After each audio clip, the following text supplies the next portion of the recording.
Piensa y hágase rico contiene el método más efectivo y más conocido para hacer dinero.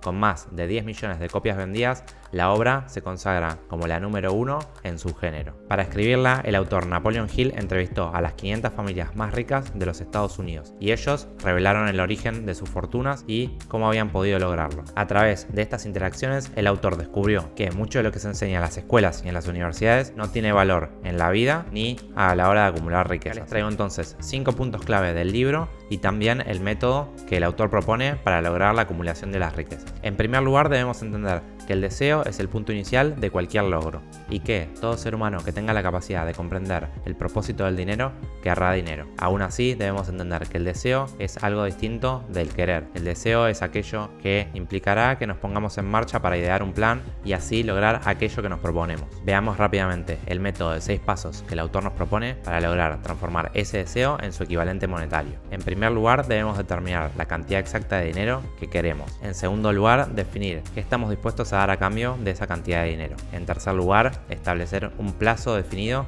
para poder alcanzar dicha suma. El cuarto paso implica definir un plan e inmediatamente pasar a la acción para poder llevarlo a cabo. El quinto paso implica dejar por sentado todo aquello que digamos en el punto 1, 2 y 3, es decir, la cantidad de dinero que necesitamos, qué es lo que estamos dispuestos a dar a cambio de ello y cuál va a ser el plazo de tiempo. Mientras que el sexto y último paso implica leer aquello que escribimos en el punto 5 todos los días al menos 2 veces, idealmente una vez por la mañana y una vez por la noche, permitiendo acercarnos mucho más a él y visualizándonos en poder de ese dinero. Los psicólogos han afirmado que cuando uno está realmente preparado para que algo llegue, esa cosa se va a presentar.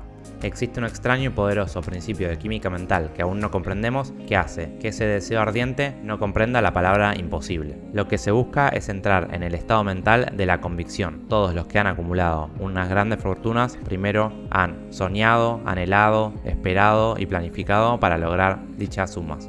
Lo siguiente que tenemos que comprender en nuestro camino hacia la riqueza es el poder de la mente subconsciente y el poder de la autosugestión. La mente subconsciente es una especie de lugar en donde cada vez que nosotros recibimos un impulso de pensamiento a través de cualquiera de nuestros 5 sentidos, ella lo clasifica y lo almacena de tal forma que podamos acceder a él. Vamos a ver que si podemos dominar nuestra mente subconsciente para que solamente tenga en cuenta aquellos impulsos que nosotros queremos que sean parte de nuestra mente, entonces habremos comenzado nuestro camino hacia acumular la riqueza. Por otro lado, la autosugestión implica poder implantar aquellos pensamientos que nosotros queremos que se apoderen de nuestra mente para que sí nuestro cerebro los vaya asimilando y se vuelvan parte de nosotros mismos. La naturaleza ha diseñado al hombre de tal manera que puede controlar cuál es la información que llega a nuestra mente a través de los 5 sentidos. Pero aún así, el hombre no siempre ejercita ese control y es por ello que tanta gente cae en el fracaso o en la pobreza. Obviamente que esta no es una tarea sencilla, pero si nosotros fracasamos tenemos que tener en cuenta que debemos persistir y continuar intentando, ya que eventualmente vamos a lograr nuestro objetivo. Nuestro éxito estará estrechamente relacionado con nuestra capacidad de concentrarnos tanto en ese deseo que se vuelva una obsesión ardiente para nosotros. Aquí vemos cómo cualquier impulso que se envíe de manera repetida a la mente subconsciente terminará tarde o temprano por asimilarse. Por ello es extremadamente importante que diseñemos nuestra vida de tal manera que podamos fomentar constantemente las emociones positivas mientras que mitigamos o eliminamos aquellas negativas. Aquellos pensamientos con los que decidamos llenar nuestra mente de manera deliberada terminarán por controlar y por dirigir nuestras acciones para así lograr lo que queremos. Decidamos apartar cualquier influencia desfavorable que se encuentre en nuestra vida actual para de esa manera tomar las riendas de nuestra vida y construir las cosas a nuestra medida. Lamentablemente las emociones negativas se inyectan de manera automática en nuestros impulsos de pensamiento, son como una especie de virus, mientras que las emociones positivas son mucho más difíciles de asimilar y requieren de una persistencia y una consistencia mucho más grande. Es por ello que decimos que nuestras únicas limitaciones son las que nos ponemos en nuestra propia mente. Pasemos a hablar entonces un poco más sobre la persistencia y sobre la decisión. Como acabamos de ver, la persistencia podría ser definida como el precio que debemos pagar para poder acceder a nuestra mente subconsciente. Y el fundamento de la persistencia es la combinación entre el deseo y la fuerza de voluntad. Si somos capaces de desarrollar esa combinación, vamos a formar esa alianza irresistible que nos permitirá que sigamos adelante con nuestros planes de lograr dinero. Seguramente a lo largo de nuestra vida y de nuestro proyecto encontraremos múltiples derrotas temporales que nos tentarán de abandonarlo. Sin embargo, debemos entender que muchas veces el éxito está solamente un pasito más desde la última derrota. Seguramente todo el mundo conozca la fábula de la carrera de la liebre y la tortuga, donde la liebre comienza de manera mucho más rápida, pero luego se echa a dormir la siesta, mientras que la tortuga, de manera constante y persistente, sigue avanzando y llega hasta la línea final antes que la liebre. La falta de persistencia es una de las debilidades más comunes en todas las personas y es una de las causas por las cuales la mayoría de los proyectos fallan. Quienes consigan avanzar a pesar de estas oposiciones definitivamente concretarán sus proyectos. Como vimos, las riquezas no responden solamente a los deseos, sino que responden a los deseos ardientes, con planes definidos y con persistencia absoluta. Por otro lado, otra de las cosas que también descubrió el autor es que quienes alcanzaban la riqueza tenían mucha facilidad para tomar decisiones y que, una vez que lo hacían, rara vez cambiaban dirección de las mismas. La combinación entre ser capaz de tomar decisiones y de mantenernos constantes con persistencia para seguir en el camino y lograr nuestro objetivo nos permitirán no solo decirle al mundo lo que queremos, sino también diseñar una pintura en la cual podamos mostrar el camino a los demás que nos acompañarán en este trayecto. Vamos a ver entonces que el autor recomienda que hagamos este camino no de forma solitaria, sino también cubriendo aquellas lagunas de conocimientos que no tenemos porque claramente somos humanos y no podemos ser capaces de abarcar todo lo que conlleva un proyecto. Lo que recomienda el autor entonces es unirnos a un grupo de personas que tengan los recursos adecuados para poder llevar a cabo el proyecto. Luego, definir claramente qué es lo que esas personas obtendrán a cambio de participar en el proyecto, de tal manera que podamos asegurarnos con su cooperación sincera y honesta. Una vez que hayamos formado ese grupo, podremos pasar a reunirnos por lo menos 2 veces por semana con él para poder diseñar y avanzar nuestro plan. Por último, es importante que mantengamos un ambiente de armonía y de cooperación con nuestro grupo, que permita que las ideas surjan de manera sincera y sin necesidad de poner barreras a la hora de comunicarnos. Tenemos que ser conscientes que el conocimiento es un requerimiento necesario para poder alcanzar el poder.